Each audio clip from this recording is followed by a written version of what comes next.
Welcome to this place of peace. May we find some moments of quiet contemplation.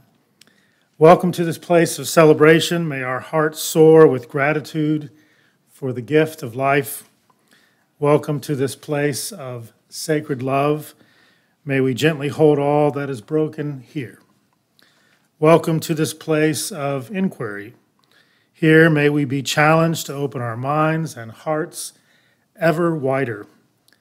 Come into this place of community. May we together draw the circle of love and justice ever wider. Welcome to this sacred place. Come, let us celebrate, grieve, and love together. At this time, we have an opportunity to light our candles of community. You may light a candle for a joy or a concern, or simply to bring more light into our space.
Let us stand together in body or spirit for our chalice lighting, our spoken affirmation, and the lighting of the peace candle.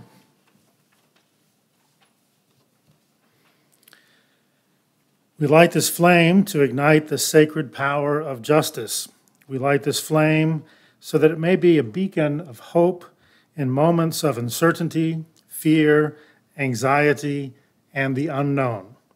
We light this flame and are emboldened by its blaze, knowing our strength as a prophetic and powerful people is rooted in the diverse ways we answer the call to love.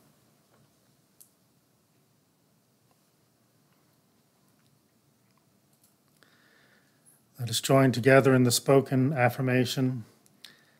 Love is the spirit of this church, and service is its law.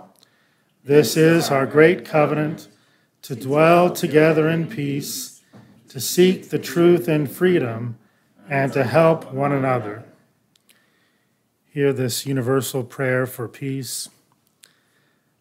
Lead me from death to life, from falsehood to truth. Lead me from despair to hope, from fear to trust. Lead me from hate to love, from war to peace. Let peace fill our hearts, our world, our universe. Peace, peace, peace. Now let us light the peace candle with these words. We light this peace candle to remind us of all the places in the world where there is no peace.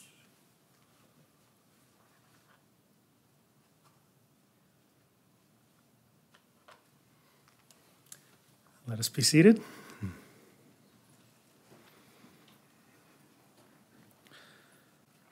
Our opening thought this morning comes from Jim Wallis and his recent book, The False White Gospel. He writes, some national figures, scholars, church leaders, and culture watchers and journalists have been urging us to confront a rising ideology that is rooted in America's original sin, the sin of white supremacy. The armed groups and individuals who are motivated by white supremacy are now judged to be the greatest domestic terrorist threat to our country's security today by many law enforcement authorities. That old ideology of white supremacy is now religiously undergirded by an old heresy with a new name, white Christian nationalism. I believe that white Christian nationalism is the single greatest threat to democracy in America.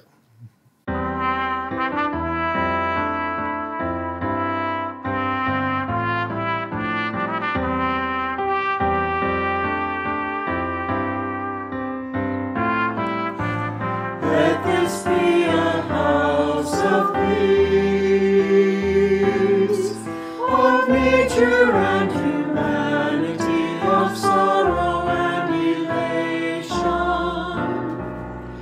Let this be our house, a haven for the hearing, an open room for question and our inspiration. Let this be a house of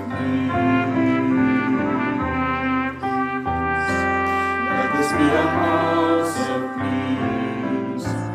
Let this be a house of freedom, guardian of dignity and worth held deep inside us. Let this be our house, a platform for the free voice, where all our sacred differences we shall not divide us. Let this be a house of peace. Let this be a house of peace. Let all in this house seek truth, where scientists and mystics abide in reverence thee. Let this be our house, a house of our creation, where works of art and melodies consecrate the atmosphere. Let this be a house of peace.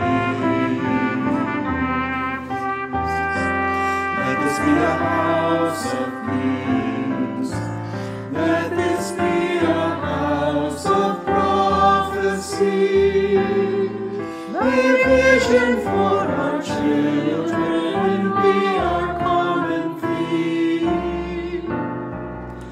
Let this be our house of faith and lore and legend, a trove of ancient story and cradle of our tender dreams.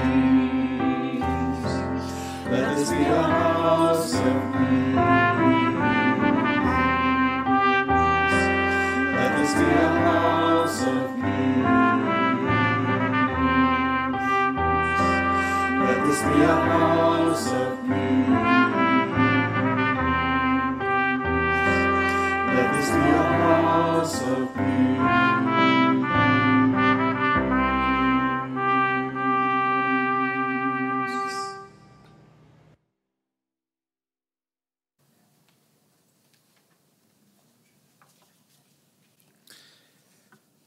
Our next reading is also from Jim Wallis, The False White Gospel.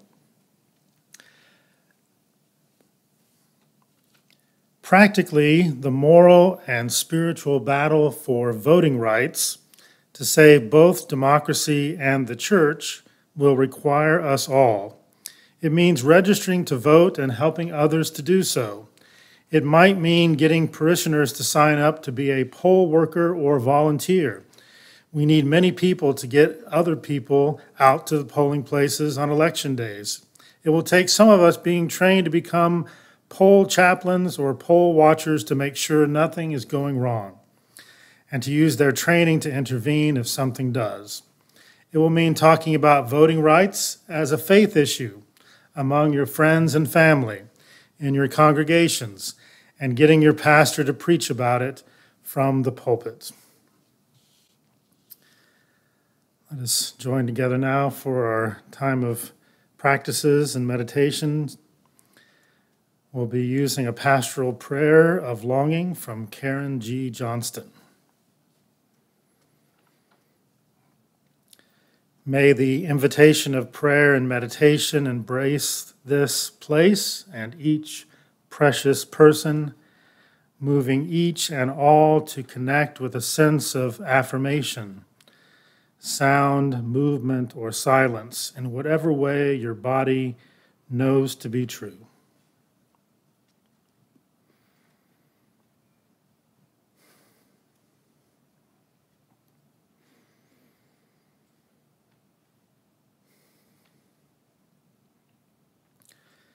Spirit of life and love, our hearts are overflowing with lamentation and longing.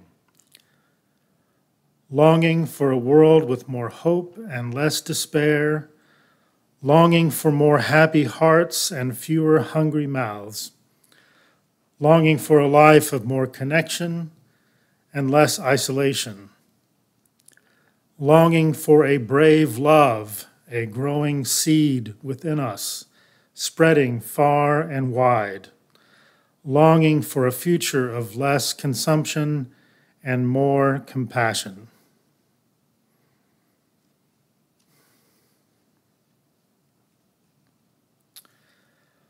Longing for a government that quells hate and violence rather than generates it, longing for a nation that acknowledges its injustices and works to make them right, longing for a present with each of us doing what is ours to resist racism and all forms of systemic oppression, longing for companions to give us courage, that we might be the people these times require to bring about beloved community.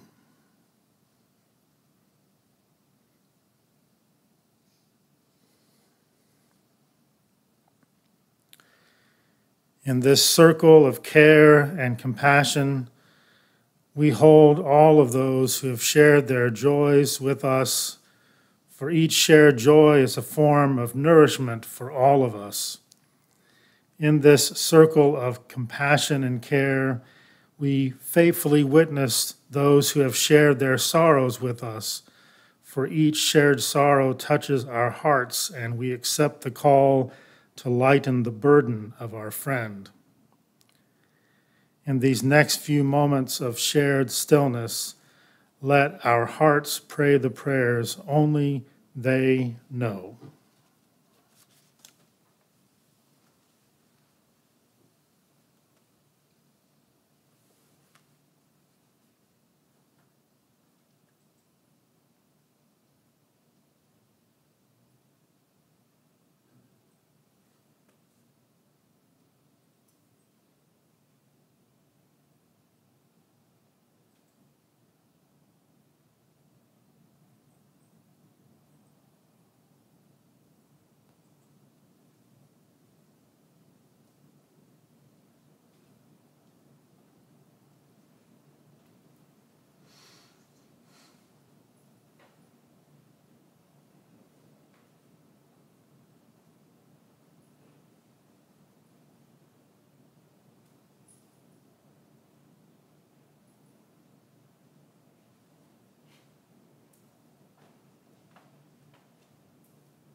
Our next reading, and perhaps you're sensing a theme here, is coming from Jim Wallis, The False White Gospel, where he writes, "It is a very sad day when some of the meanest and most hateful messages in our society are coming from people and groups who call themselves Christians. And therefore, it is vitally important to demonstrate that there is a Christian faith in deep opposition to the partisan agendas of a false, white, wealthy, prideful nationalism and patriarchal religion."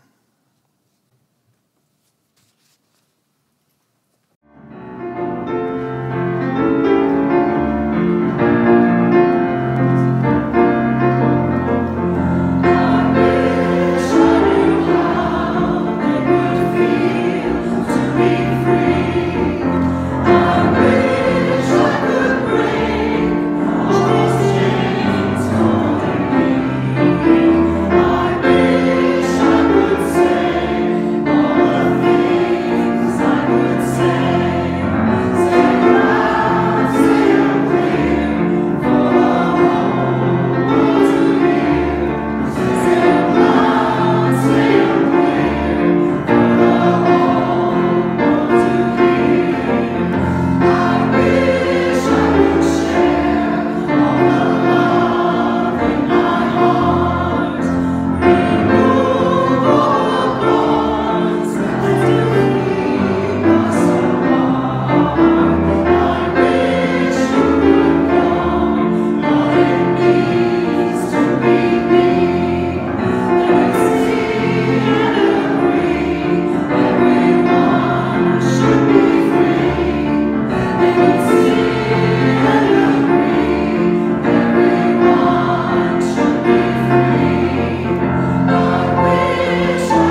It should come as no surprise that the discourse today is Reflections on the False White Gospel by Jim Wallis. We've had 3 readings from him so far. I spent the last 5 weeks leading an online book discussion group on this book, which was really fascinating to hear from persons from all over the United States and also outside of the United States, looking at Jim Wallis's work together. I've had an opportunity to hear him speak in person on a number of occasions at the American Academy of Religion and in some other settings as well. And in the False White Gospel, he's looking at the historical and current expressions of white Christian nationalism in the United States.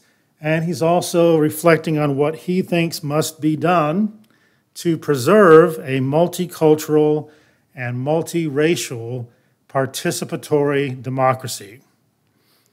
I thought I'd begin just by sharing a little bit about who Jim Wallis is. He just had a birthday this past week on June 4th. He was born in 1948.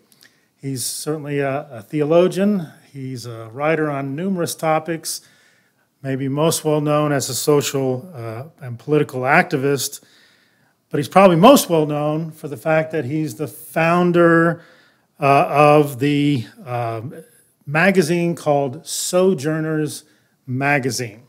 A lot of people have heard of that, and he was also the founder of the Washington, D.C. based community that shared that name, Sojourners. Since 2021, he has been a professor, an endowed professor. He holds the Desmond Tutu Chair in Faith and Justice at Georgetown University, and he also is leading a Center for Faith and Justice at Georgetown as well. He's always attempted to eschew political labels, though he is certainly known as someone who is associated with what's called the evangelical left, sometimes called the Christian left.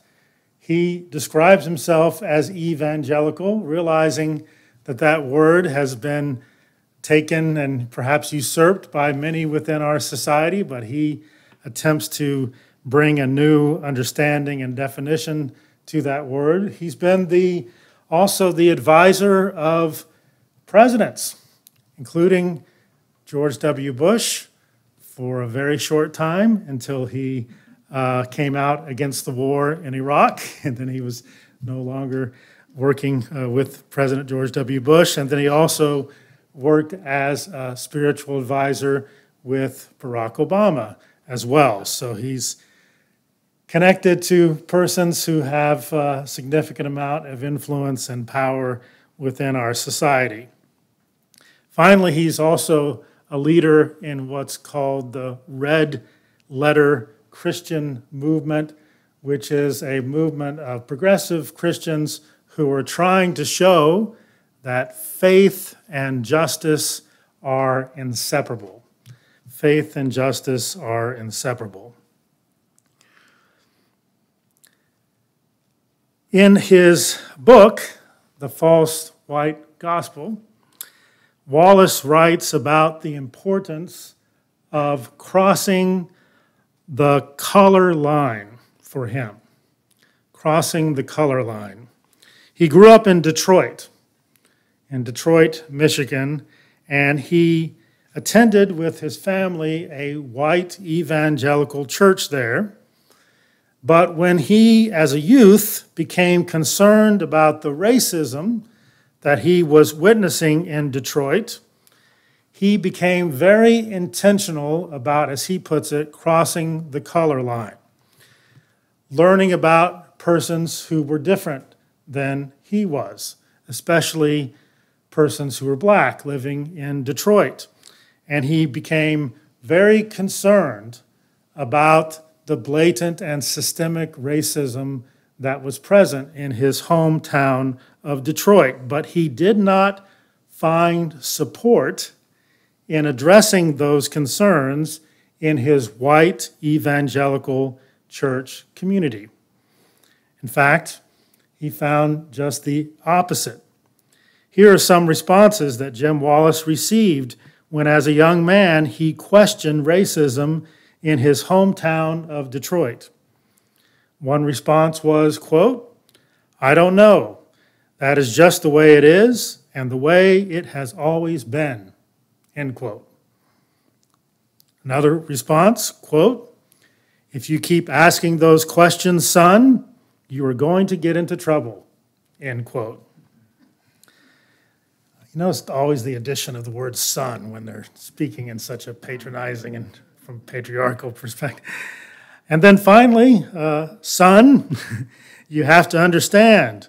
You have to understand that Christianity has nothing to do with racism. That is politics, end quote. Well, you might guess that Jim Wallis did not find these responses helpful in his white evangelical faith community, and that last response especially is what led Wallis to leave his evangelical church community and to leave the church as a whole for some years until he realized that what his white evangelical church was preaching was not the way of Jesus, but rather a false white gospel, which had very little to do with the way of Jesus portrayed in the Gospels. A false white gospel that rejected the way of radical inclusivity and love and justice for all, while clinging to systems and beliefs that perpetuated their perceived ethno-cultural interests and power. Wallis came to see that this false white gospel left out almost all of the teachings on justice in the Bible and ignored Jesus' teachings about bringing good news to the poor, liberating the oppressed, making peace, and caring for the most vulnerable among us. In fact, at one point, Jim Wallis, with some other folks, decided to look in the Bible for all of the passages in the Bible that addressed issues of poverty and justice. They found over 2,000 passages in the Bible addressing concerns of poverty and justice. And they ended up cutting out all of those passages to show just how much would be taken out of the Bible if you were to cut those passages out. It gave a new definition to the Holy Bible when they did that. And then eventually they put those verses back in the Bible and they highlighted them in orange and published a Poverty and Justice Bible to highlight those 2,000 passages in the Bible that address poverty and justice. These passages that white Christian nationalism so conveniently ignores. In reading the Bible, Wallis came to the conclusion that the problem was not with the way of Jesus, but rather with how others had co-opted and misused Jesus. As Wallis puts it in his book, quote, "Jesus is a victim of identity theft in America." And as others have noted, perhaps you've read the book about Jesus and John Wayne, others have noticed that we have recast Jesus much more in the image of John Wayne as a symbol of power and virtues of white America rather than embracing the way of a radically inclusive prophet from Nazareth who was executed by the empire. The false white gospel ignores the prophetic power of Jesus, the prophetic power of the Hebrew prophets, in order to perpetuate the power and privilege of enforcing systems that support white supremacy. Wallis notes that in the past, supporters of slavery would simply delete all of the passages in the Bible about freedom, about liberation, about equality, to hide the prophetic message of the Bible from the persons whom they enslaved. And of course, they completely deleted the book of Exodus in the Bible that they provided for the persons whom they enslaved. Today, adherents of the false white gospel simply ignore these passages, or they spiritualize them in such a way that they lose their power to challenge the unjust systems in our society. The danger we're facing today is that adherents to the false white gospel have tremendous political power within our society. And they are now even openly identifying themselves as Christian nationalists. It is no wonder that Christian nationalists want to control what we learn about history, because history clearly shows us the dark, dangerous, and deadly places humanity is prone to go when it embraces all forms of religious nationalism. And it almost always brings tremendous harm, suffering, and even death to the most vulnerable among us. You know, the people Jesus and the Hebrew prophets so inconveniently say we should all be caring for. The least of these, the most vulnerable among us. The false white gospel of Christian nationalism fails to embrace those 2,000 passages in the Bible that express concern about poverty and justice.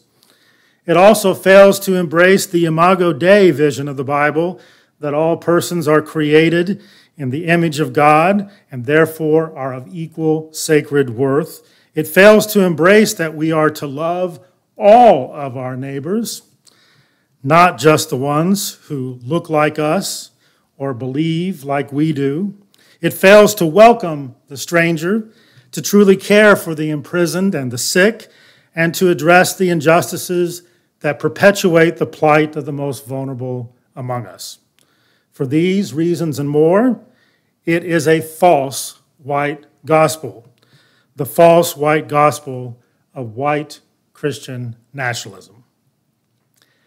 Given that white Christian nationalists appear to be willing to do almost anything to maintain and expand their power, including the use of threats of violence and the use of actual violence, and given that white Christian nationalists express a willingness to embrace autocracy and authoritarianism to hold on to power, Wallis sees it as being one of the greatest threats, perhaps the greatest threat, to a multicultural, multiracial, and multi-faith democracy. Wallis understands that many persons have left Christianity and Christian churches because of this false white gospel being so prevalent in American churches. He understands it. He understands why people would choose no religion over the false religion of white Christian nationalism. He does express hope, however, and this perhaps is not a surprise given that he himself identifies as a Christian. He expresses hope that persons might also choose better religion rather than no religion at all. The better religion that Wallis envisions embraces all that white Christian nationalism ignores and rejects. It celebrates the equal sacred worth of all person. It lifts up our moral responsibility to love all persons, even our enemies. It views nature as our community, not just a commodity to be used and consumed. It brings good news to the poor, liberation for the oppressed, and care and comfort for the most vulnerable. It sees faith and justice as being inseparable, and it calls on all persons to speak out against all forms of injustice and to resist the systems that perpetuate injustice. Given that Wallis is a Christian, it should come as no surprise that he believes that what he is describing, although I have a little bit of a concern about the language he uses here, but he believes that what he is describing is the true Christian faith. as opposed to the false white gospel. But he's quick to note that persons who orient themselves to religion differently share many of these same concerns. And he embraces fully the freedom of religion and also the freedom from religion, if someone chooses that. He embraces this freedom of religion as a core component of preserving freedom for all persons within a pluralistic society. The way forward for Wallis is to reject the false white gospel for a better religion, for a better way of radical inclusivity and justice. You may note that in the early Christian church, one of the earliest Christian creeds, and possibly also words for one of the early baptismal rites, comes from Galatians, where it focuses on the fact that there is no male or female, no Jew or Greek, no slave or free. All persons are one in their belief in Christ. A vision for radical inclusivity as opposed to exclusion. Wallis does not mix words. He does not mix his words when he proclaims this. White Christianity is nothing less than an idolatry, the worship of a false god, the worship of whiteness. Whiteness, deliberately or unconsciously, becomes the real God to whom we offer allegiance. So what are we to do? What are we to do in relation to this false white gospel? Echoing the words of Martin Luther King Jr., Jim Wallis asked the question, where do we go from here? Chaos or community? His answer is that we are to resist the false white gospel wherever we see it, wherever we come across it. It's part of what he sees as a battle for the soul of our nation. We resist it through political participation, especially through preserving voting rights, rights that are currently coming under direct attack. We resist it in our religious communities by realizing that every justice issue is also a faith issue. Wallis reminds us that speaking up for justice issues, even doing so from the pulpit, is not a violation of the separation of church and state at all. Preserving freedom, preserving justice, and preserving the well-being of all people and the community of all life is a sacred duty to which we are all called at all times and in all places. We are not only called to reject the false white gospel of white Christian nationalism, we are also called to embrace a radically inclusive and just vision of beloved community. For Wallis, it's not just what we are against, it's also what we are for. And what he is for is a radically inclusive and just vision of beloved community. And he notes, and this is in closing, those of us who happen to be white, have an even greater responsibility to resist and speak out against the false white gospel for the sake of the beloved community. May we all have the compassion and the strength and the courage to do so. At this time, we have an opportunity for giving. You may bring your gifts to the table, or there's also opportunities to give online.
Wait and see what a world there can be if we share, if we care, you and me.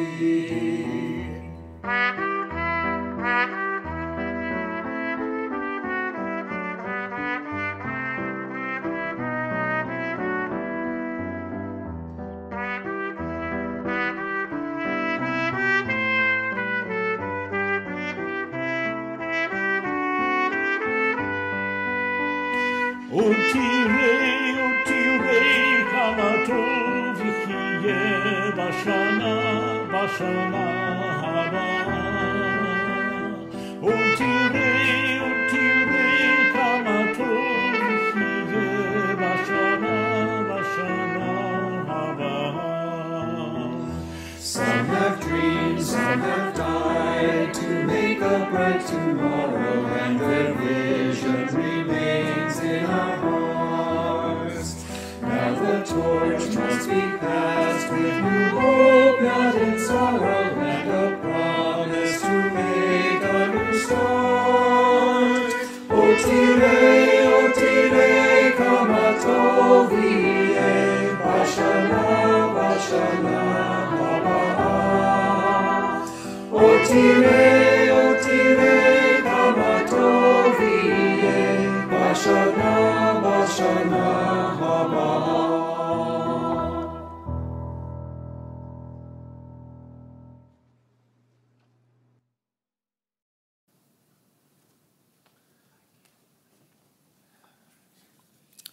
Let us stand together in body or spirit for our parting thought and the extinguishing of the chalice. Our parting thought comes from Bell Hooks, from her work, All About Love. For me, forgiveness and compassion are always linked.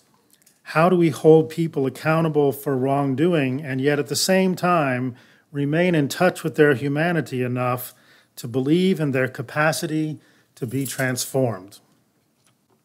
Let us join in extinguishing the chalice. We extinguish this flame, but not the light of truth, the warmth of community, or the fire of commitment. These we carry in our hearts until we are together again.